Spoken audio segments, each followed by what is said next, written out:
दोस्तों आज हम स्टार्ट करेंगे केमिस्ट्री का fourth chapter carbon and its compound.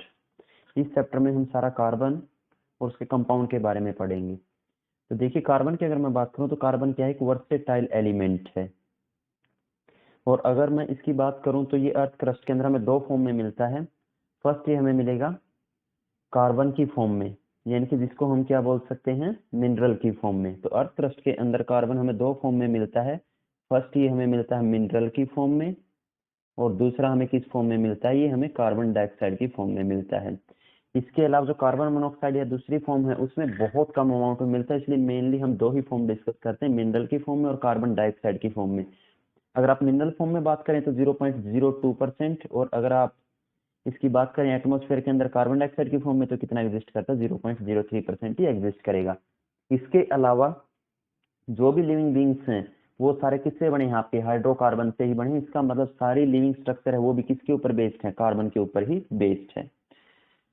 अब देखिए सबसे पहले कार्बन के बारे में थोड़ा सा बात करते हैं। अगर हम कार्बन की बात करें तो कार्बन ग्रुप 14 से बिलोंग करता है।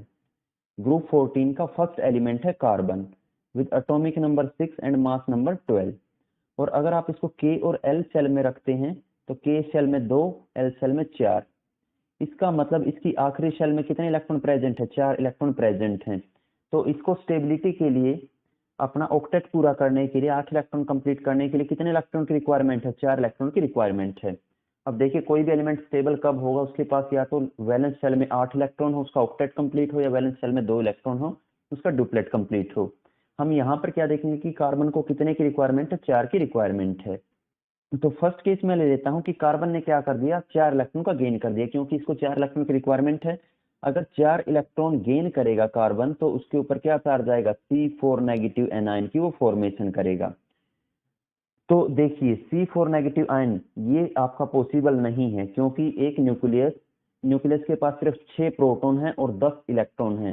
तो कोई भी न्यूक्लियस 10 इलेक्ट्रॉन को होल्ड नहीं कर सकता, इसीलिए ये पॉसिबिलिटी नहीं होगी। दूसरा अगर मैं देखूं कि मान लिया कार्बन 4 इलेक्ट्रॉन का लॉस कर देगा, तो अगर 4 इलेक्ट्रॉन का लॉस करेगा तो क्या बनाएगा, C4 पॉजिटिव कैटायन बनाएगा। अब C4 पॉजिटिव कैटायन के अंदर भी देखिए ये भी कार्बन के लिए पॉसिबल नहीं है, क्योंकि 4 इलेक्ट्रॉन के रिमूवल के लिए बहुत ज्यादा एनर्जी की रिक्वायरमेंट होगी। इसका मतलब ये भी पॉसिबिलिटी नहीं हो सकती और ये भी पॉसिबिलिटी नहीं हो सकती। तो कार्बन के पास जो थर्ड मेथड बचता है अपनी वैलेंसी को सेटिस्फाई करने का, वो क्या रहेगा, इसके पास शेयरिंग का ऑप्शन बचता है। ना ये लॉस कर सकता है ना ये गेन कर सकता। तो कार्बन के पास जो थर्ड मेथड है वो क्या करेगा, अपने इलेक्ट्रॉन को शेयर करेगा, किसके साथ, कोई भी ऐसा एलिमेंट जिसको इलेक्ट्रॉन की रिक्वायरमेंट है। तो कार्बन क्या करेगा, नोबल गैस कॉन्फ़िगरेशन अटेन करने के लिए अब उसके पास सिर्फ एक ही ऑप्शन है कि वो क्या करे, अपने इलेक्ट्रॉन को शेयर करे, और शेयरिंग से अपने 8 इलेक्ट्रॉन पूरे करे। और शेयरिंग के लिए वो किसको ढूंढेगा, अपने जैसे किसी एलिमेंट, फॉर एग्जांपल हो सकता है वो कार्बन कार्बन के साथ बॉन्ड बना ले, हाइड्रोजन, ऑक्सीजन, नाइट्रोजन, क्लोरीन। तो क्या करेगा, किसी दूसरे एलिमेंट के साथ अपने इलेक्ट्रॉन को शेयर करेगा, इस तरीके से क्या करेगा, अपना ऑक्टेट कंप्लीट करेगा। एग्जाम्पल की अगर मैं बात करूं, फॉर एग्जाम्पल जैसे देखिए हाइड्रोजन के पास 1 इलेक्ट्रॉन है, तो ये अपने जैसे दूसरे हाइड्रोजन को देखेगा और दोनों क्या करेंगे, अपने इलेक्ट्रॉन को शेयर कर लेंगे। और जैसे ही इलेक्ट्रॉन शेयर करेंगे तो 2 इलेक्ट्रॉन से एक बॉन्ड की फॉर्मेशन होगी, एक इलेक्ट्रॉन ये, एक इलेक्ट्रॉन इस हाइड्रोजन के पास है। तो एक एक इलेक्ट्रॉन से क्या कर लिया, इन्होंने शेयर कर लिया, और शेयरिंग करते ही एक बॉन्ड की फॉर्मेशन होगी, और क्या बनेगा, H2। तो इस तरीके से क्या है, ये बॉन्ड शेयरिंग से बॉन्ड बन रहा है। नेक्स्ट देखिए ऑक्सीजन। ऑक्सीजन की अगर मैं बात करूं तो ऑक्सीजन का एटॉमिक नंबर 8, 2, 6, के सेल में 2 इलेक्ट्रॉन, एल सेल में 6 इलेक्ट्रॉन। तो वैलेंस शेल वाले इलेक्ट्रॉन हम दिखाएंगे 1 2 3 4 5 6, 1 2 3 4 5 6। अब इसको 2 इलेक्ट्रॉन की रिक्वायरमेंट है, तो ये 2 इलेक्ट्रॉन पेयर को शेयर करेगा। फर्स्ट इसने शेयर कर लिया और सेकंड शेयर कर लिया। इसका मतलब ऑक्सीजन ऑक्सीजन के बीच में क्या आएगा, डबल बॉन्ड।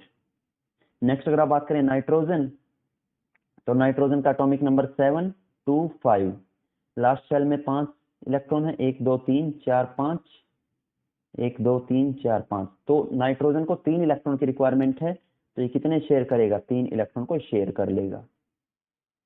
तो शेयरिंग से कैसा बॉन्ड बनेगा, इसके अंदर ट्रिपल बॉन्ड। तो नाइट्रोजन नाइट्रोजन कैसे बॉन्ड की फॉर्मेशन करेंगे, ट्रिपल बॉन्ड की फॉर्मेशन करेंगे।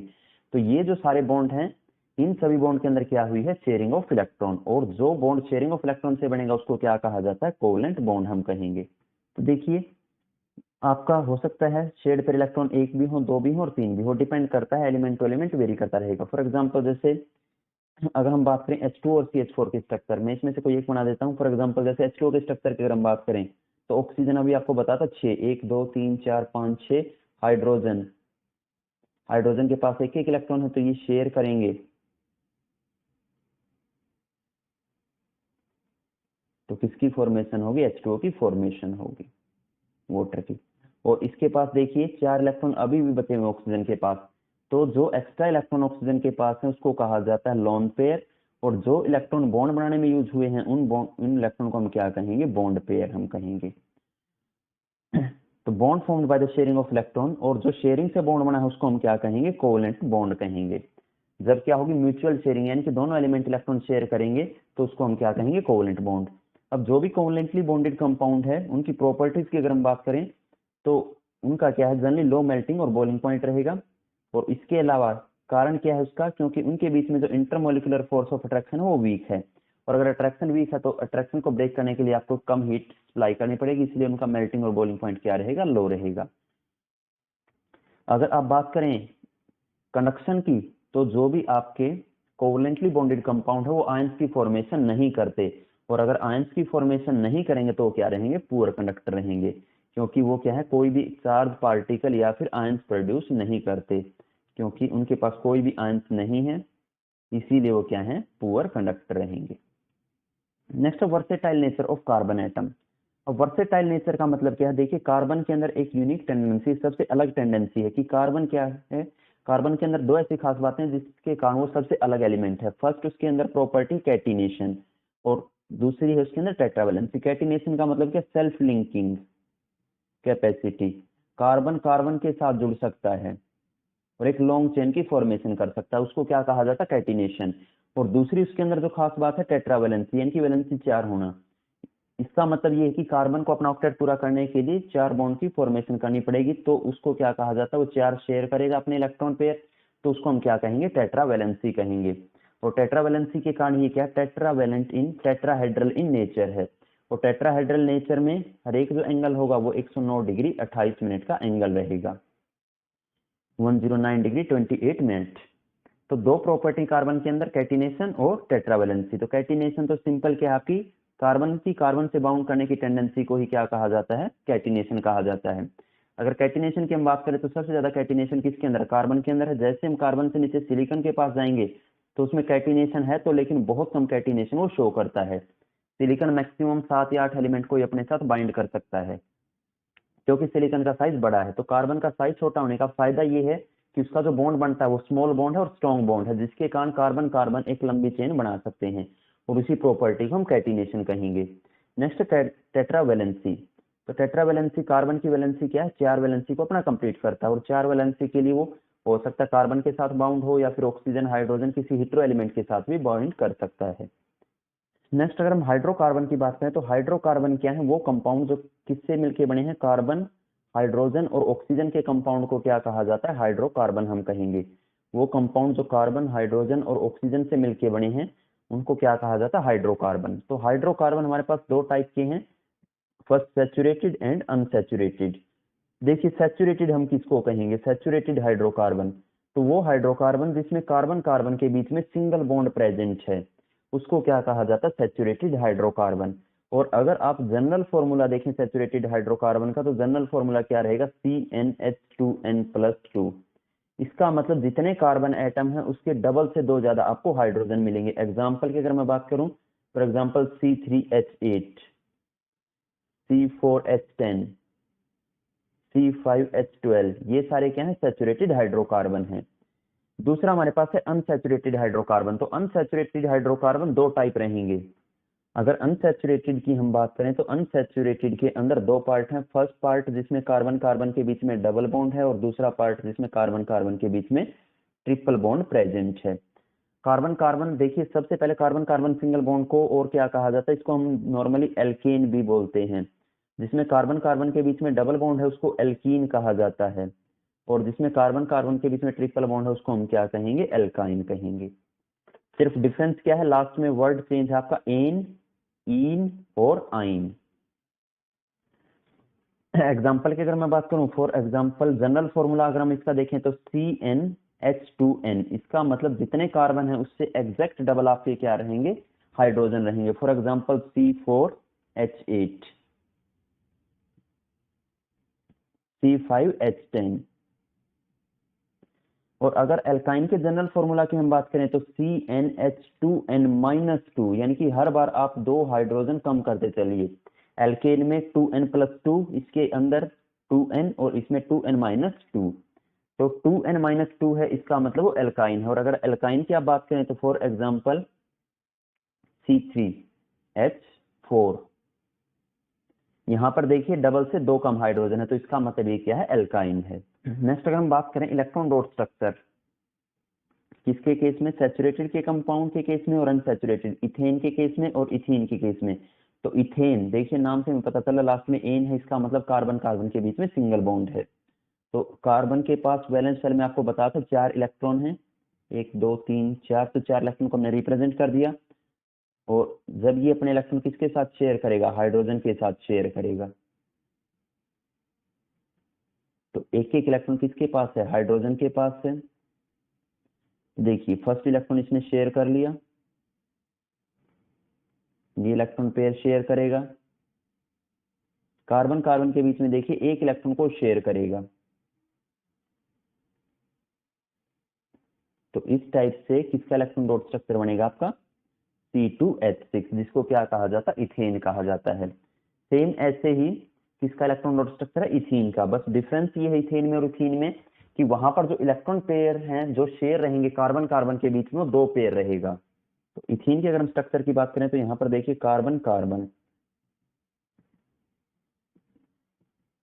ये हाइड्रोजन हाइड्रोजन हाइड्रोजन और हाइड्रोजन, एक इलेक्ट्रॉन पेयर शेयर ये कर लिया इसने, एक इलेक्ट्रॉन पेयर ये शेयर करेंगे, एक ये शेयरिंग हो जाएगी और एक ये शेयरिंग। अब देखिए यहाँ पर देखिए कार्बन कार्बन के बीच में जो इलेक्ट्रॉन पेयर शेयर होंगे वो 2 इलेक्ट्रॉन पेयर शेयर रहेंगे। तो इसका मतलब कार्बन कार्बन के बीच में क्या आएगा, डबल बॉन्ड। और अगर कार्बन कार्बन के बीच में डबल बॉन्ड है तो उसको हम क्या कहेंगे, इथीन कहेंगे। क्योंकि जहां पर भी डबल बॉन्ड आएगा तो लास्ट में आपका सफिक्स क्या लगेगा, इन। और अगर कहीं पर सफिक्स एन है, इसका मतलब वहां पर क्या है, सिंगल बॉन्ड प्रेजेंट है। नेक्स्ट हमारे पास है कुछ formula and structure of saturated compound of carbon and hydrogen.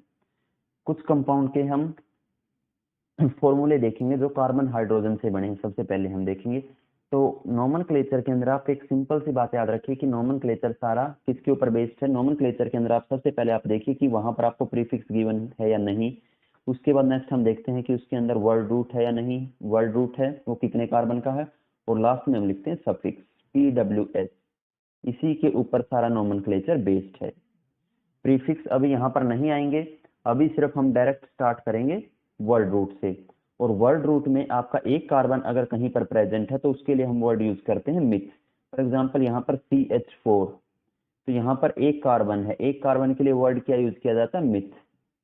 और यहाँ पर कार्बन कार्बन के बीच में हम बॉन्ड देखेंगे कि सिंगल बॉन्ड है, डबल बॉन्ड है या फिर ट्रिपल बॉन्ड है। तो यहाँ पर एक ही कार्बन है, इसका मतलब सिंगल ही बॉन्ड है, तो सिंगल बॉन्ड के लिए क्या लगाया जाता है, एन।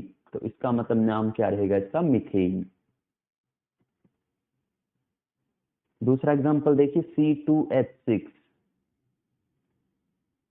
C2H6 के अंदर अगर आप देखें तो यहाँ पर देखिए 2 कार्बन है और 2 कार्बन के लिए आपका वर्ड रूट क्या रहेगा, इथ। प्लस कार्बन कार्बन के बीच में सिंगल बॉन्ड है, उसके लिए वर्ड क्या आएगा, एन। इसका मतलब नाम क्या रहेगा, इथेन। और इसी तरीके से अगर आप नेक्स्ट एग्जांपल की बात करें तो 3 कार्बन के लिए जो वर्ड यूज होगा उसके लिए प्रोप यूज होगा, प्लस सिंगल बॉन्ड के लिए एन। तो नाम क्या होगा इसका, प्रोपेन। तो इथेन, मिथेन, इथेन और प्रोपेन। नेक्स्ट देखिए ब्यूटेन। 4 कार्बन है, 4 कार्बन के लिए ब्यूट और सिंगल बॉन्ड के लिए एन। तो इसी तरीके से नोमेनक्लेचर चलता रहेगा। 5 कार्बन के लिए पेंट प्लस सिंगल बॉन्ड के लिए एन। 6 कार्बन अगर कहीं पर प्रेजेंट हैं, 6 कार्बन के लिए क्या होगा आपका, हेक्स प्लस सिंगल बॉन्ड के लिए एन, हेक्सेन। अगर 7 कार्बन है तो 7 कार्बन के लिए आपका क्या वर्ड यूज होगा, हेप्ट प्लस सिंगल बॉन्ड के लिए एन, हेप्टेन।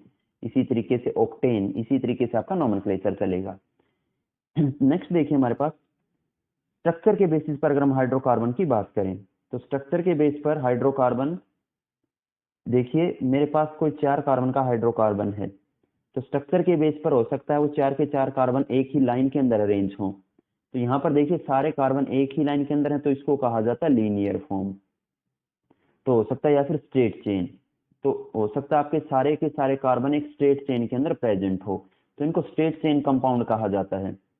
दूसरा देखिए 4 कार्बन में ये भी पॉसिबिलिटी बन सकती है कि 3 कार्बन तो एक लाइन के अंदर है, एक कार्बन साइड में हो। तो यहाँ पर देखिए ये जो कार्बन है ये किसकी तरह बिहेव करेगा, एक ब्रांच की तरह बिहेव करेगा, तो उनको क्या कहा जाता है, ब्रांच्ड हम कहेंगे। जिसके अंदर एक कार्बन मेन चेन से साइड में चला जाता है उसको क्या कहा जाता है, ब्रांच्ड कहा जाता है। इसके अलावा अगर कार्बन आपके किसकी फॉर्म में है, एक रिंग की फॉर्म में प्रेजेंट है, तो उसको हम क्या कहेंगे, साइक्लिक हम कहेंगे।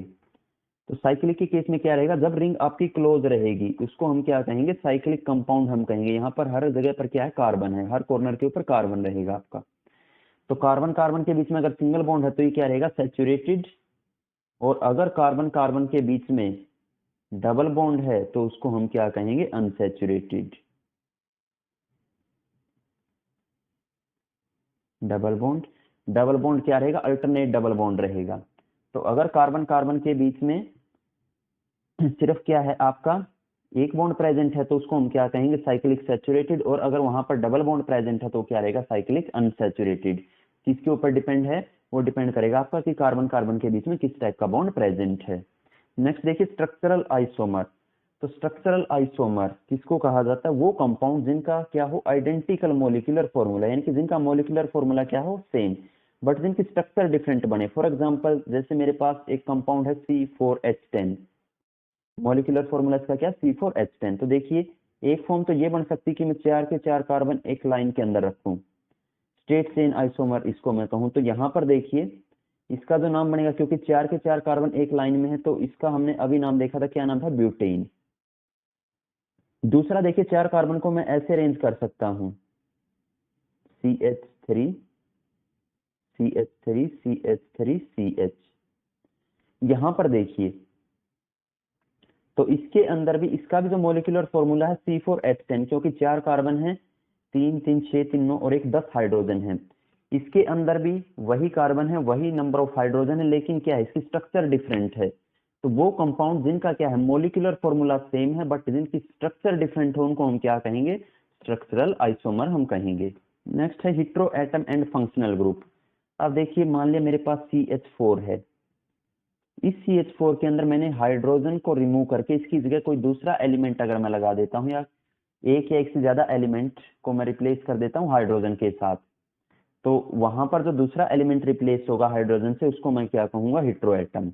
तो हम हाइड्रोजन की जगह जो भी एलिमेंट को रिप्लेस करते हैं, फॉर एग्जाम्पल मैंने हाइड्रोजन को रिप्लेस करके इसकी जगह OH लगा दिया, तो प्रोडक्ट क्या बनेगा, CH3OH। तो यहाँ पर ये जो OH आया है ये क्या, हेटेरो एटम की तरह काम करेगा। इसका मतलब हेटेरो एटम क्या है, जो हम हाइड्रोजन से रिप्लेस करते हैं उसको हम क्या कहेंगे, हेटेरो एटम। और यहाँ पर देखिए नेक्स्ट वर्ड क्या, फंक्शनल ग्रुप। तो यहाँ पर ये जो OH मैंने लगाई है किसकी तरह बिहेव करेगा, फंक्शनल ग्रुप की तरह बिहेव करेगा। तो फंक्शनल ग्रुप को अगर आप डिफाइन करें तो फंक्शनल ग्रुप क्या है, एटम है या फिर ग्रुप ऑफ एटम, एटम और ग्रुप ऑफ एटम।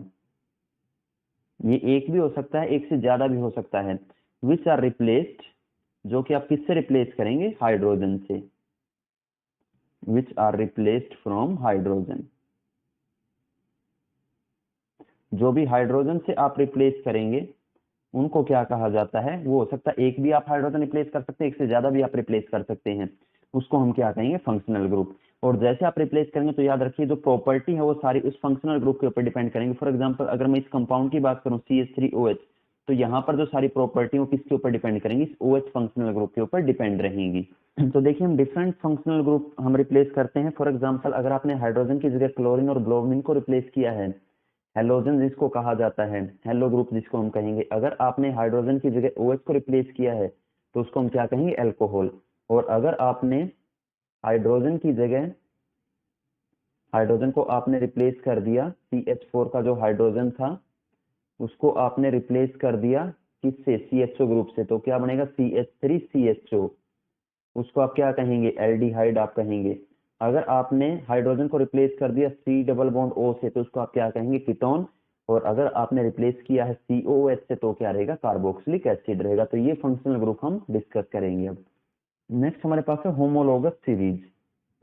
तो होमोलोगस सीरीज किसको कहा जाता है, तो होमोलोगस वो कंपाउंड है जिसके अंदर क्या सेम फंक्शनल ग्रुप रहेगा, बट डिफरेंस किसका होगा, CH2 यूनिट का।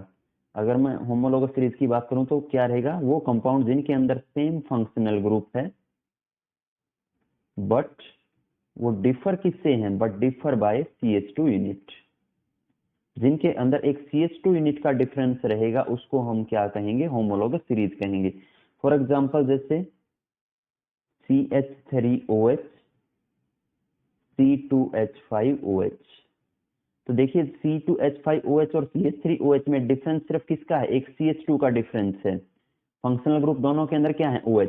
बस डिफरेंस किसका है इसमें, 14 CH2 यूनिट का, या फिर आप ये कह सकते हैं 14 यूनिट मास का जिसमें डिफरेंस आएगा, क्योंकि कार्बन का मास कितना है 12 और 2 हाइड्रोजन का मास 2, तो 14 मास का जिसमें डिफरेंस हो, या फिर आप ये कह सकते हैं जिसमें एक CH2 यूनिट का डिफरेंस हो, उसको क्या कहा जाता है, homologous series.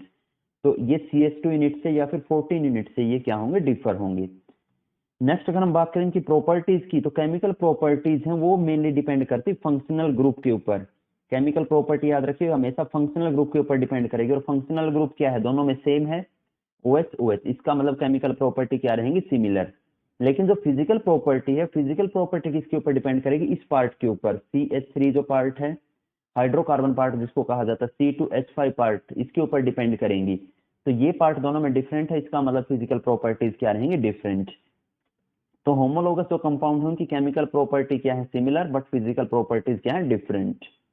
Physical property very among the member of homologous series, क्योंकि उनके बीच में क्या है, जो हाइड्रोकार्बन पार्ट है वो क्या था, सबका डिफरेंस था। मेल्टिंग और बॉइलिंग पॉइंट इंक्रीज होगा जैसे मॉलिक्यूलर मास आपका इंक्रीज होगा, क्योंकि देखिए फर्स्ट केस में आपका CH3 था हाइड्रोकार्बन पार्ट, और सेकंड केस में C2H5 है हाइड्रोकार्बन पार्ट। तो हाइड्रोकार्बन पार्ट जितना बढ़ता चला जाएगा, मेल्टिंग पॉइंट उसी सीक्वेंस में इंक्रीज होता चलेगा। नेक्स्ट हम देखेंगे नोमेनक्लेचर कार्बन कंपाउंड का। तो देखिए सबसे पहले तो आपका मैंने आपको बताया था, आपको एक ही वर्ड याद रखना, PWS, प्रीफिक्स, वर्ड रूट और सफिक्स। सारा नोमेनक्लेचर इसी के ऊपर बेस्ड है। सफिक्स के अंदर हम मेनली वर्ड रूट के हमने केस पढ़ लिए, अब हम साथ में सफिक्स वाले केस देखेंगे जिसके अंदर फंक्शनल ग्रुप आएंगे आपके। मेनली अब हम फंक्शनल ग्रुप का केस पढ़ेंगे। तो सफिक्स के अंदर देखिए जो नाम के सबसे लास्ट में आएगा उसके अंदर आपका सफिक्स क्या हो सकता है। अगर कार्बन कार्बन के बीच में सिंगल बॉन्ड है तो आपका सफिक्स लगेगा इन। अगर सिंगल बॉन्ड है तो आपका सफिक्स लगेगा एन, और अगर कार्बन कार्बन के बीच में डबल बॉन्ड है तो सफिक्स लगेगा इन, और अगर कार्बन कार्बन के बीच में ट्रिपल बॉन्ड है तो सफिक्स लगेगा आइन। इसके अलावा अगर आप बात करें फंक्शनल ग्रुप की, तो अगर अल्कोहल प्रेजेंट है तो अल्कोहल के लिए सफिक्स लगेगा ऑल। अगर आपके पास एल्डिहाइड है, एल्डिहाइड के लिए सफिक्स लगेगा AL, अल जिसको कहा जाता है। कीटोन के लिए क्या लगेगा, ऑन। कीटोन के लिए हम क्या यूज करेंगे, ऑन। और लास्ट कार्बोक्सिलिक एसिड, उसके लिए आपका क्या लगेगा, ओइक एसिड। तो ये सफिक्स हम यूज करेंगे जो कि नोमेनक्लेचर में सबसे लास्ट में हम यूज करेंगे। इसके अलावा सफिक्स ऐड करते टाइम अगर आपका ई है तो उसको हम रिमूव कर देंगे। फॉर एग्जांपल जैसे अभी आप एग्जांपल में हम देखेंगे, जैसे हम एग्जांपल पढ़ेंगे तो वहां पर देखिए आपने अगर कहीं पर लास्ट में ई आता तो उसको क्या कर देना, delete. Next chemical property of carbon compound. तो केमिकल प्रॉपर्टी में सबसे पहले कंबस्टन, और कंबस्टन में जब भी हम किसी भी हाइड्रोकार्बन को अगर आप बर्न करेंगे तो हाइड्रोकार्बन को जैसे आप ऑक्सीजन की प्रेजेंस में बर्न करते तो प्रोडक्ट आपका हर बार कार्बन डाइऑक्साइड और वाटर वेपर की फॉर्मेशन होगी अलोंग विद हीट। एनर्जी आपकी रिलीज होगी in the form of heat. अगर आपने यहाँ पर ऑक्सीजन लिमिटेड है तो हो सकता है कार्बन मोनोऑक्साइड की फॉर्मेशन हो, नहीं तो आपका प्रोडक्ट जब भी आप हाइड्रोकार्बन को बर्न करते हैं तो प्रोडक्ट आपका हर बार कार्बन डाइऑक्साइड और वाटर वेपर की फॉर्मेशन होगी। अब डिफरेंस क्या है आपका सैचुरेटेड और अनसैचुरेटेड को जब आप बर्न करते हैं। फॉर एग्जांपल मेरे पास एक सैचुरेटेड हाइड्रोकार्बन है, तो सैचुरेटेड हाइड्रोकार्बन में जो हाइड्रोजन पार्ट है वो बहुत ज्यादा है, और हाइड्रोजन एक गैस है, हाइड्रोजन कंप्लीटली कंबस्टिबल होगा। तो सैचुरेटेड हाइड्रोकार्बन क्या होंगे, कंप्लीटली बर्न होंगे, ये कोई रेजिड्यू नहीं बचेगा, ये कंप्लीटली बर्न होंगे, पीछे कोई रेजिड्यू नहीं बचता। लेकिन अगर आप अनसैचुरेटेड हाइड्रोकार्बन की बात करें तो अनसैचुरेटेड हाइड्रोकार्बन के केस में क्या है, फॉर एग्जांपल जैसे C2H4, तो इसके अंदर कार्बन कंटेंट ज्यादा है, और अगर कार्बन कंटेंट ज्यादा है तो कार्बन क्या होगा, कंप्लीट कंबस्शन नहीं होगा कार्बन का।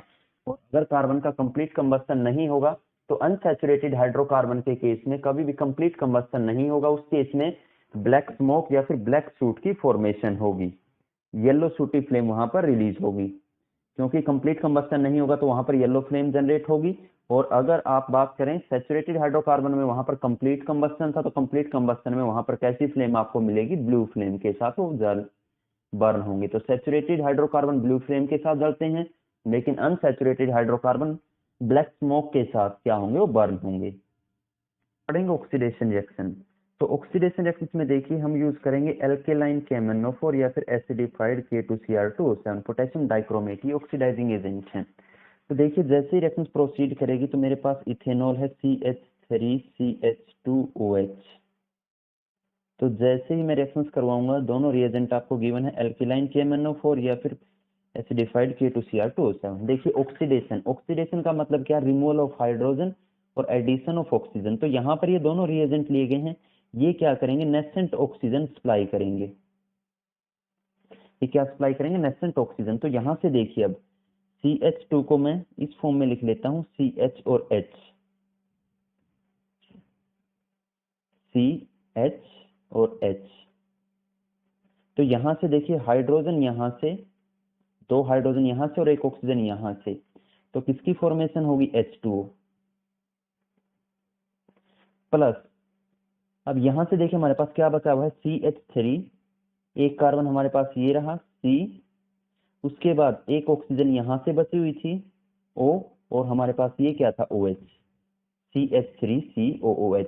इसका मतलब आपकी एल्कोहल किसके अंदर कन्वर्ट होगी, एसिड के अंदर कन्वर्ट होगी। तो सिंपल सा कंसेप्ट आप रखिए कि हाइड्रोजन को आपने रिमूव कर देना है और ऑक्सीजन का एडिशन कर देना है, और ये जो नेसेंट ऑक्सीजन आएगी, इस नेसेंट ऑक्सीजन को सप्लाई कौन करेगा, एल्केलाइन KMnO4 या फिर एसिडिफाइड पोटेशियम डाइक्रोमेट सप्लाई करेंगे। तो इसका मतलब जैसे ही अल्कोहल का ऑक्सीडेशन होने के बाद वो किसमें कन्वर्ट होगी, एसिड के अंदर वो कन्वर्ट होगी।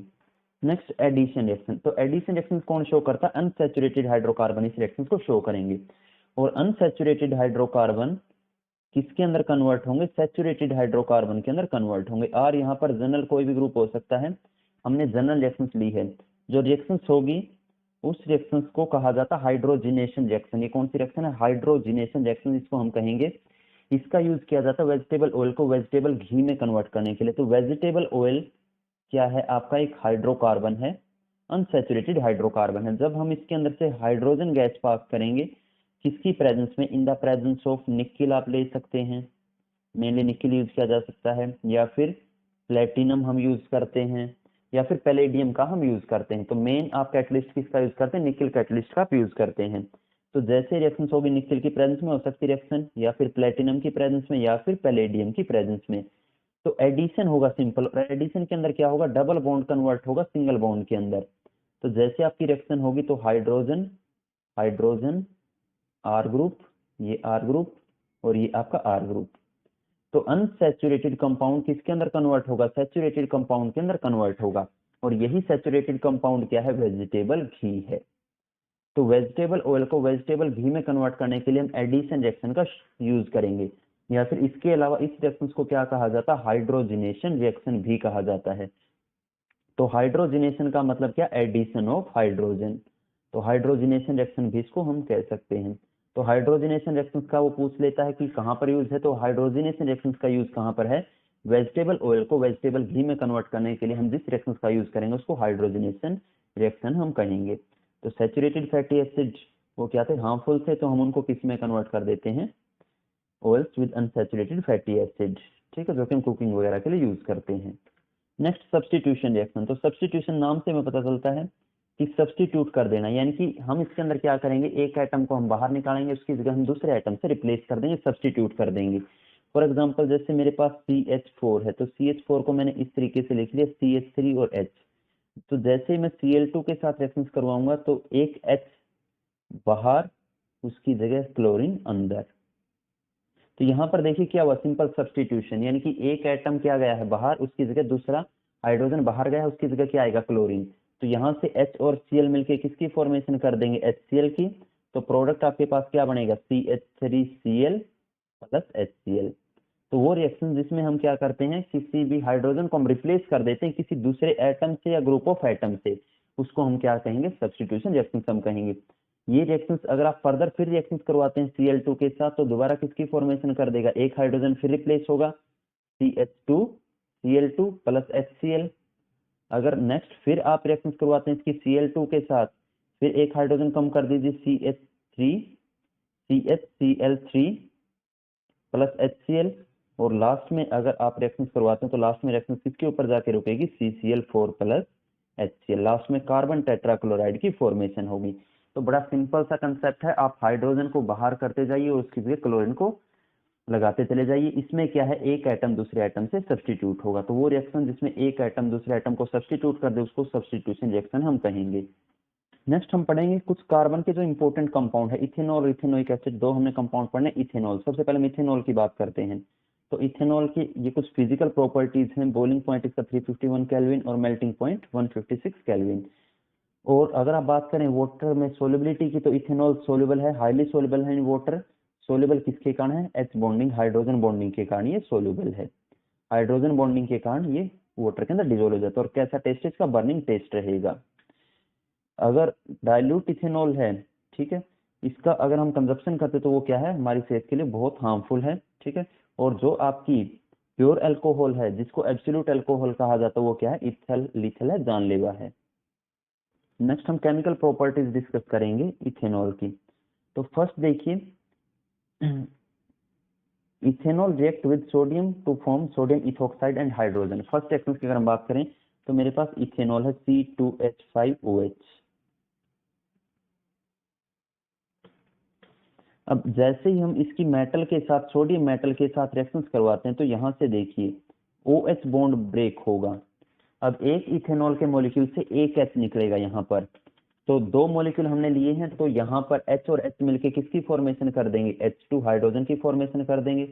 प्लस हमारे पास क्या बचेगा, C2H5O नेगेटिव, क्योंकि हाइड्रोजन जब जाएगा तो H पॉजिटिव की फॉर्म में जाएगा, और यहाँ पर जो बचेगा ऑक्सीजन वो नेगेटिव फॉर्म में बचेगा, तो उसके साथ क्या कंबाइन होगा, Na पॉजिटिव। तो उसको हम क्या कहेंगे, सोडियम इथोक्साइड। तो जैसे ही हाइड्रोजन के साथ, मेटल के साथ रिएक्शन होगी, तो सोडियम इथोक्साइड और हाइड्रोजन गैस वो रिलीज कर देगी। दूसरा रिएक्शन देखिए, जब हम कंसंट्रेटेड सल्फ्यूरिक एसिड की प्रेजेंस में इसको हीट करते हैं, तो ये मेरे पास इथेनॉल था, इसको मैं थोड़ा सा मॉडिफाई करके लिख लेता हूँ, CH2 और H, CH2OH। ये मेरे पास इथेनॉल है। तो इथेनॉल को जैसे आप हीट करेंगे किसकी प्रेजेंस में, कंसंट्रेटेड H2SO4 की प्रेजेंस में। कंसंट्रेटेड H2SO4 के बारे में याद रखिए, कंसंट्रेटेड H2SO4 एक क्या है, डिहाइड्रेटिंग एजेंट है। डिहाइड्रेटिंग एजेंट यानी कि इसका क्या काम है, ये क्या करेगा, वाटर मॉलिक्यूल को रिमूव करेगा। डिहाइड्रेटिंग एजेंट है, डिहाइड्रेटिंग एजेंट। तो यहां से देखिए ये बॉन्ड क्लीव होगा, H इधर से और OH यहां से, तो क्या बाहर जाएगा, वाटर मॉलिक्यूल, और किसकी फॉर्मेशन होगी, CH2 डबल बॉन्ड CH2, यानी कि किसकी फॉर्मेशन होगी, एल्कीन की फॉर्मेशन करेगा। तो जैसे ही एल्कीन, या फिर जिसको हम क्या कहेंगे, इथीन, तो जैसे ही हम क्या करेंगे, इथेनॉल को हम हीट करेंगे किसकी प्रेजेंस में, कंसंट्रेटेड H2SO4 की प्रेजेंस में, तो वो क्या करेगा, वाटर मॉलिक्यूल को रिमूव कर देगा सल्फ्यूरिक एसिड, और किसकी फॉर्मेशन कर देगा, वो इथीन की फॉर्मेशन करेगा। नेक्स्ट अगर आप यूजेस देखें तो इथेनॉल का यूज कहाँ पर है, सोप वगैरह, कॉस्मेटिक्स वगैरह बनाने में, क्योंकि सोप जब हम बनाते हैं तो NaOH या फिर KOH का हम यूज करते हैं अलॉन्ग विद इथेनॉल, क्योंकि इथेनॉल से हम पहले एस्टर की फॉर्मेशन करेंगे। एल्कोहलिक ब्यूरेजेस, जितने भी आपके एल्कोहलिक ब्यूरेजेस हैं, बियर या फिर आपकी वाइन, विस्की, इन सभी के अंदर किसका यूज किया जाता है, इथेनॉल का हम यूज करते हैं as a laboratory reagent. Laboratory में एज ए सोलवेंट इसका बहुत ज्यादा यूज है, सोलवेंट की तरह इसको यूज करते हैं। मेडिसिन और टॉनिक्स वगैरह में, जो भी आपकी कफ सिरप वगैरह है, उसके अंदर किसका यूज किया जाता है, इथेनॉल का यूज किया जाता है। इसके अलावा एक टर्म और यूज होती है, टिंक्चर ऑफ आयोडीन, उसके अंदर भी हम यूज करते हैं। टिंक्चर ऑफ आयोडीन में भी इसका यूज किया जाता है। इसके अंदर हम क्या लेंगे, 2 से 7% हम आयोडीन ऐड करते हैं, किसके अंदर, इथेनॉल के अंदर, जिसके अंदर एंटीसेप्टिक प्रॉपर्टीज है, उसको कहा जाता है टिंक्चर ऑफ आयोडीन, जो कि एक एंटीसेप्टिक की तरह यूज होगा। नेक्स्ट कंपाउंड है इथेनोइक एसिड और एसिटिक एसिड जिसको कहा जाता है। तो फर्स्ट हम फिजिकल प्रॉपर्टीज की बात करेंगे, तो फ्रीज होगा ये 290 केल्विन पर, और boiling point 391 kelvin. Miscible water soluble है, रीजन वही हाइड्रोजन बॉन्डिंग के कारण। और कैसा टेस्ट है? सोर टेस्ट है। इसके अलावा एसिटिक एसिड को ग्लेशियल एसिटिक एसिड भी कहा जाता है, ग्लेशियल एसिटिक एसिड। तो ग्लेशियल एसिटिक एसिड क्यों कहा जाता है? क्योंकि विंटर के टाइम पर, सर्दियों के अंदर जैसे टेम्परेचर कम होगा तो ये क्या कर जाता है? फ्रीज कर जाता है, जम जाएगा ये बिल्कुल। और इसकी जो अपीयरेंस है, जैसा आपका ग्लेशियर है बिल्कुल व्हाइट कलर का, वैसी इसकी अपीयरेंस है। तो उसी ग्लेशियर जैसी अपीयरेंस के कारण इसको क्या कहा जाता है? ग्लेशियल एसिटिक एसिड भी कहा जाता है। और जो आपका डाइल्यूट सॉल्यूशन है एसिटिक एसिड का, उसको हम क्या कहेंगे? विनेगर, सिरका जिसको कहा जाता है। 5 to 8% solution of acetic acid, उसको क्या कहा जाता है? विनेगर कहा जाता है। और प्योर एसिटिक एसिड को हम क्या कहेंगे? Glacial acetic acid. रीजन उसका, क्योंकि इसकी अपीयरेंस किस जैसी है? ग्लेशियर जैसी इसकी अपीयरेंस है। जैसे फ्रीज होगा तो ग्लेशियर जैसी अपीयरेंस के कारण हम क्या करते हैं? इसको ग्लेशियल एसिटिक एसिड बोलते हैं। नेक्स्ट केमिकल प्रॉपर्टीज की अगर हम बात करें तो सबसे पहले किसके साथ रिएक्ट विद सोडियम? तो जैसे ही देखिए CH3COOH किसके साथ रिएक्शंस करेगा? सोडियम मेटल के साथ रिएक्शंस करेगा। तो बिल्कुल वैसे जैसे आपने इथेनॉल के केस में बॉन्ड को ब्रेक किया था, आपने OH बॉन्ड को क्लीव कर देना है। जैसे आप OH बॉन्ड को क्लीव करेंगे तो दो एसिटिक एसिड के मॉलिक्यूल से कौन सी गैस रिलीज होगी? हाइड्रोजन गैस रिलीज होगी, प्लस CH3COONA। तो सोडियम इथोनेट और हाइड्रोजन गैस वो रिलीज कर देगा। दूसरा देखिए हम किसके साथ रिएक्शंस पढ़ेंगे? मेटल के कार्बोनेट और बाइकार्बोनेट के साथ। फर्स्ट हम रिएक्शंस पढ़ते हैं मेटल के कार्बोनेट Na2CO3 के साथ। तो देखिए H यहाँ से, CO3 यहाँ से। अब हमारे पास दो एसिटिक एसिड के मॉलिक्यूल हैं, तो यहाँ से क्या रिलीज होगा? H2 रिलीज होगा। और यहाँ से क्या रिलीज होगा? CO3। H2CO3 जो कि अनस्टेबल है, वो आगे किस में डिकम्पोज होगा? H2O और CO2 के अंदर डिकम्पोज होगा। इसका मतलब दो प्रोडक्ट हमारे पास क्या आएंगे? H2O और CO2। अब रिएक्शन के अंदर क्या बचा हुआ? CH3COO और यहाँ से क्या बचा हुआ? Na। तो प्लस CH3COONA। तो हमारे पास तीन प्रोडक्ट आएंगे, CH3CONA plus H2O plus CO2। तो देखिए जैसे सोडियम कार्बोनेट के साथ रिएक्शन होगा तो सोडियम इथोनेट कार्बन डाइऑक्साइड और वाटर की वो फॉर्मेशन कर देगा। इन द सेम मैनर ये रिएक्ट करेगा किसके साथ? मेटल के बाइकार्बोनेट के साथ। तो CH3COOH प्लस NaHCO3, ये मेटल का बाइकार्बोनेट है। तो एक H यहाँ से, HCO3 यहाँ से, बिल्कुल वही सीक्वेंस आप लेके चलिए, CH3COO और Na। एक प्रोडक्ट तो हमारे पास यही आएगा CH3COONA प्लस एक H यहाँ से और HCO3 यहाँ से, H2CO3। और H2CO3 आपको बताया था आगे कैसे डिकम्पोज होगा? H2O plus CO2। तो इसका मतलब प्रोडक्ट आपके क्या आएंगे? CH3COONA, H2O और CO2। तो वही सोडियम इथोनेट कार्बन डाइऑक्साइड और वाटर की वो क्या कर देगा? फॉर्मेशन कर देगा। लास्ट रिएक्शन है उसको एस्टेरिफिकेशन रिएक्शन हम कहेंगे। इंपॉर्टेंट रिएक्शन है एस्टेरिफिकेशन रिएक्शन। तो एस्टेरिफिकेशन में क्या होगा? नाम से हमें क्लियर है, एस्टर बनाने की प्रोसेस। वो रिएक्शन जिसके अंदर हम एस्टर की फॉर्मेशन करते हैं उसको हम क्या कहेंगे? एस्टेरिफिकेशन रिएक्शंस कहेंगे। एस्टर हम किससे बनाएंगे? एस्टर एक कंपाउंड है जिसका जनरल फॉर्मूला क्या है? RCOOR। यहाँ पर R डैश भी हो सकता है, डिफरेंट भी हो सकते हैं ग्रुप। तो वो कंपाउंड जिसका जनरल फॉर्मूला RCOOR है उसको हम क्या कहेंगे? एस्टर हम कहेंगे। एस्टर हम किससे प्रिपेयर करेंगे? एसिड प्लस अल्कोहल से हम प्रिपेयर करेंगे। तो एसिड और अल्कोहल से हम प्रिपेयर करते हैं, उस रिएक्शंस को हम क्या कहेंगे? एस्टेरिफिकेशन रिएक्शंस हम कहेंगे। तो एस्टेरिफिकेशन में देखिए हम क्या क्या लेके चलेंगे? एसिड CH3COOH प्लस C2H5OH, ये आपके पास अल्कोहल है, ये एसिड है। तो OH यहाँ से और H यहाँ से, किसकी फॉर्मेशन होगी? H2O plus CH3COOC2H5। तो यही जनरल फॉर्मूला है एस्टर, RCOOR डैश। तो R यहाँ पर CH3 ग्रुप है, COOC2H5 ये R डैश है। तो इस कंपाउंड को हम क्या कहेंगे? एस्टर कहेंगे। और एस्टर एक स्वीट स्मेलिंग कंपाउंड है जो कि किसके अंदर यूज किया जाता है? जिसको हम मेनली परफ्यूम वगैरह के अंदर यूज करते हैं। तो ये ब्रीफ समरी है। अभी हमने रेफरेंस पढ़ी थी NaOH के साथ किसकी फॉर्मेशन कर देगा? CH3CONA H2O की। सोडियम मेटल के साथ अभी हमने पढ़ा था हाइड्रोजन गैस को रिलीज करेगा। जैसे अल्कोहल के साथ रिएक्शंस करवाते हैं तो एस्टर की फॉर्मेशन होगी, एस्टेरिफिकेशन जिसको हमने कहा था। और अगर हम बाइकार्बोनेट के साथ या फिर कार्बोनेट के साथ रिएक्शंस करवाते हैं तो दोनों केस में कार्बन डाइऑक्साइड वाटर वेपर की फॉर्मेशन होगी।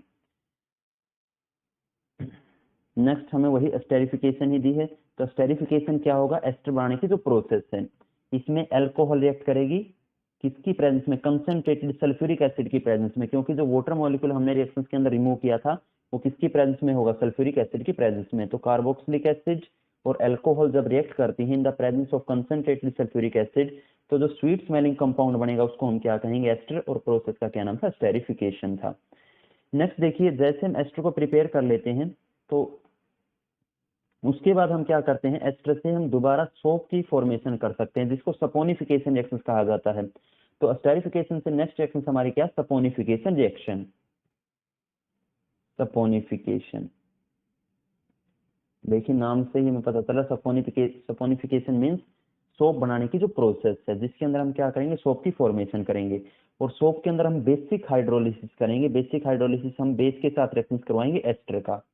तो ये मेरे पास CH3 COO C2H5, तो जैसे ही NaOH के साथ आप रिएक्शंस करवाएंगे NaOH, तो बड़ी आसान सी रिएक्शन है, OH को इसके साथ आप जोड़ दीजिए और CH3COO Na, तो प्रोडक्ट आपके क्या आएंगे, CH3COO Na प्लस C2H5OH, दोबारा अल्कोहल की फॉर्मेशन होगी, अल्कोहल बनेगी और प्लस आपकी सोप की फॉर्मेशन होगी, CH3COO Na। इसी को सोप कहा जाता है क्योंकि सोप क्या है, सोडियम सोल्ट है कार्बोक्सिलिक एसिड की। तो वो प्रोसेस जिसके अंदर हम क्या करेंगे, सोप की फॉर्मेशन करेंगे, उस रिएक्शन को हम क्या कहेंगे, सपोनिफिकेशन रिएक्शन हम कहेंगे। तो एल्केलाइन हाइड्रोलिसिस ही क्या है, alkaline hydrolysis of ester is known as the saponification. Next हमारे पास सोप और डिटर्जेंट वाला पोर्शन है। तो सोप देखिए सोडियम और पोटेशियम सोल्ट है कार्बोक्सिलिक एसिड, तो कार्बोक्सिलिक एसिड हमारे पास COOH था, यानी कि हम इसका सोल्ट बनाएंगे। तो सोल्ट कैसे बनेगा, हम H को रिमूव करके अगर इसकी जगह हम Na लगा दें या फिर हम K लगा दें, तो ये क्या है, सोडियम सोल्ट है, ये पोटेशियम सोल्ट है, और यहाँ पर कोई लॉन्ग हाइड्रोकार्बन चेन रहेगी। तो सोप इज द सोडियम और potassium salt of carboxylic acid with long chain, ये R यहाँ पर क्या, हाइड्रोकार्बन की एक लॉन्ग चेन है।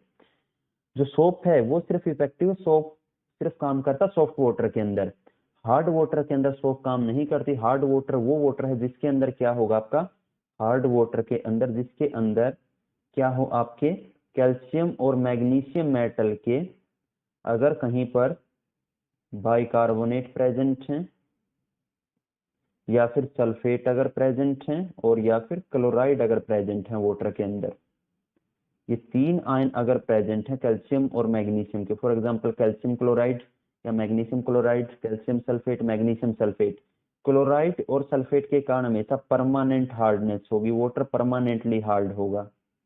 लेकिन अगर बाइकार्बोनेट है तो वाटर टेम्परेरी हार्ड होगा। तो अगर वाटर के अंदर ये आयंस प्रेजेंट है तो वहां पर सोप काम उसके साथ नहीं करेगी, वहां पर किसकी फॉर्मेशन करेगी, सोप एक वाहिड क्रिस्टलाइन सब्सटेंस बनता है जिसको स्कम कहा जाता है, तो स्कम की फॉर्मेशन करेगी। लेकिन जो डिटर्जेंट है, डिटर्जेंट हमारे क्या है, अमोनियम या फिर सल्फोनेट सोल्ट है कार्बोक्सिलिक एसिड के।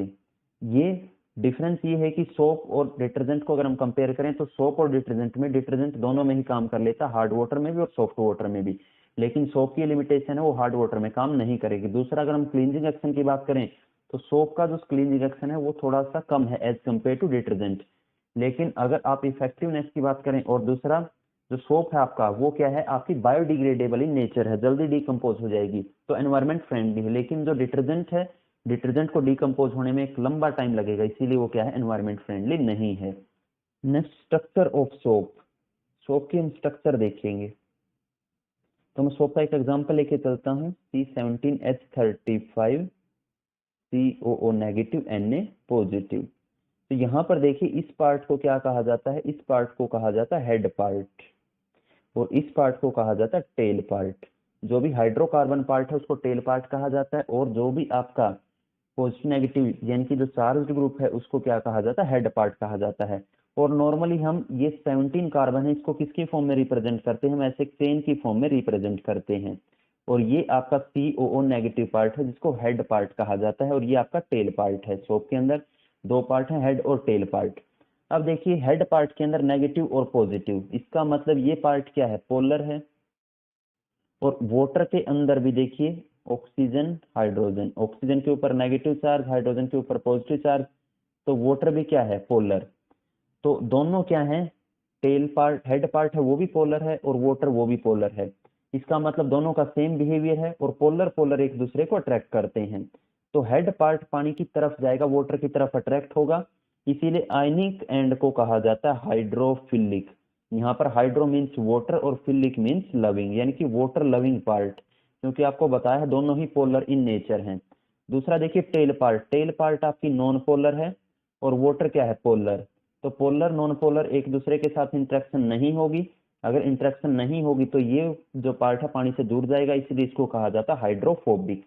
जो फोबिया वर्ड है वो डर के लिए यूज किया जाता है। तो ये पार्ट टेल पार्ट पानी से दूर जाएगी, इसीलिए इसको हम क्या कहेंगे, हाइड्रोफोबिक पार्ट। इसका मतलब सोप के अंदर दो पार्ट हैं, आयनिक एंड जिसको हम कहेंगे, या फिर हेड आप बोल सकते हैं जिसको हम कहेंगे हाइड्रोफिलिक, और दूसरी लॉन्ग हाइड्रोकार्बन टेल जिसको हम क्या कहेंगे, हाइड्रोफोबिक। अब देखिए क्लीनिंग एक्शन कैसे रहेगा सोप का, डर्ट को कैसे रिमूव करती है। तो अभी आपको स्ट्रक्चर बताया था मैंने आपका। तो जैसे हम सोप को वाटर के अंदर डिजोल्व करते हैं, तो सोप के अंदर दो पार्ट थे, एक पार्ट वाटर की तरफ अट्रैक्ट था, दूसरा पार्ट वाटर से रिपेल था। तो जैसे हम वाटर के अंदर ऐड करते हैं तो सोप मॉलिक्यूल अपने आप को अलाइन करेंगे एक स्फेरिकल फॉर्म में, एक स्फेरिकल एग्रीगेट बनाएंगे जिसको मिशेल कहा जाता है। देखिए जैसे ही मैं वाटर के अंदर ऐड करता हूँ सोप को, तो सोप के जो मॉलिक्यूल वो अपने आप को ऐसे अलाइन कर लेंगे, हेड पार्ट आउटसाइड रहेगा और टेल पार्ट इनसाइड रहेगी। तो ये जो स्फेरिकल एग्रीगेट है, इसी स्फेरिकल एग्रीगेट को क्या कहा जाता है, मिशेल कहा जाता है। जो स्फेरिकल स्ट्रक्चर बनेगी उसी स्फेरिकल स्ट्रक्चर को हम क्या कहेंगे, मिशेल कहेंगे। तो ये मिशेल क्या करते हैं, मिशेल की फॉर्मेशन से ही क्या होगी, आपकी जो भी डर्ट है वो रिमूव होगी। अब देखिए जो अभी आपके डर्टी सब्सटेंस है वो किसके साथ अटैच होंगे, ये देखिए कोई इम्प्योरिटी है। तो इम्प्योरिटी जनरली कैसे नेचर की रहेगी, आपको पता ऑयल या ग्रीस जब भी आपके ऊपर लग जाता है तो नॉर्मली वाटर से रिमूव नहीं होगा। रीजन क्योंकि ऑयल या ग्रीस क्या है, नॉन पोलर, और वाटर क्या है, पोलर इन नेचर। और आपको बताया था मैंने पोलर नॉन पोलर की कोई इंटरेक्शन नहीं होगी। तो इसका मतलब जैसे ही हम सोप अप्लाई करेंगे तो सोप के अंदर जो नॉन पोलर पार्ट है, नॉन पोलर पार्ट आपको मैंने बताया था, non polar part tail non polar part की तरह बिहेव करेगी। तो नॉन पोलर के साथ नॉन पोलर पार्ट अटैच होगा, तो इम्प्योरिटी के साथ नॉन पोलर पार्ट अटैच होगा, और ये हेड पार्ट है। तो यानी कि एक मिशेल की फॉर्मेशन होगी, और मिशेल किसको सराउंड कर लेगी, डर्ट को सराउंड कर लेगी। और जैसे ही सोप इसको सराउंड करेगी तो याद रखिए जो भी आपका नॉन आयनिक एंड है, यानी कि टेल पार्ट हमेशा इम्प्योरिटी के साथ जुड़ेगी। और जो हेड पार्ट है, अब हेड पार्ट देखिए, हेड पार्ट के साथ वाटर जुड़ेगा, क्योंकि हेड पार्ट भी पोलर और वाटर भी पोलर, और हेड पार्ट के साथ कौन अटैच होगा, वाटर अटैच होगा। तो वाटर अब क्या करेगा, इस आयनिक पार्ट को अट्रैक्ट करेगा, और आयनिक पार्ट आगे टेल पार्ट के साथ अटैच है, और टेल पार्ट आगे किसके साथ अटैच है, इम्प्योरिटी के साथ अटैच है। तो इसी अट्रैक्शन की रिजल्ट क्या होगा कि सारा जो आपकी इम्प्योरिटी थी वो बाहर चली जाएगी। तो इसी तरीके से क्या करता है, सोप का क्लीनिंग एक्शन रहेगा। तो यहाँ पर इमल्सन की फॉर्मेशन होगी, emulsion is formed by the soap molecule, और जो भी आपका रिमूव था, डर्ट पार्ट था, वो क्या हो जाएगा, रिमूव हो जाएगा।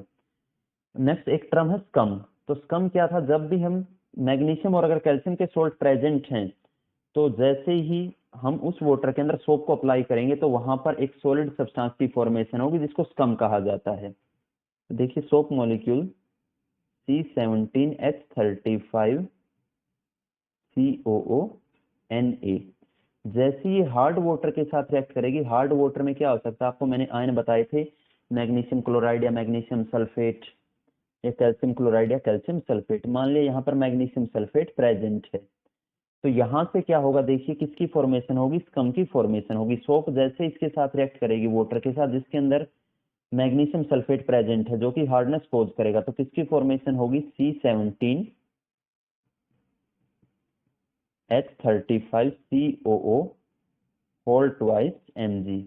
मैग्नीशियम स्टीरेट की फॉर्मेशन होगी जिसको स्कम कहा जाता है, प्लस Na2SO4। तो ये जो सब्सटेंस बनेगा व्हाइट कलर का सब्सटेंस बनता है, जिसको हम क्या कहेंगे, स्कम हम कहेंगे। तो किसकी फॉर्मेशन हो जाएगी, स्कम की फॉर्मेशन होगी, जिसके कारण क्या है, सोप का एक बहुत बड़ा पोर्शन क्या चला जाता है, आपका वेस्ट चला जाएगा। लेकिन डिटर्जेंट के केस में ये प्रॉब्लम नहीं होगी, क्योंकि डिटर्जेंट के केस में जो भी सोल्ट है आपका सल्फोनिक सोल्ट है, और सल्फोनिक सोल्ट इन सोल्ट के साथ रिएक्शन नहीं देता। तो जो डिटर्जेंट है वो हार्ड वाटर के अंदर भी बड़ा आराम से काम कर लेगा।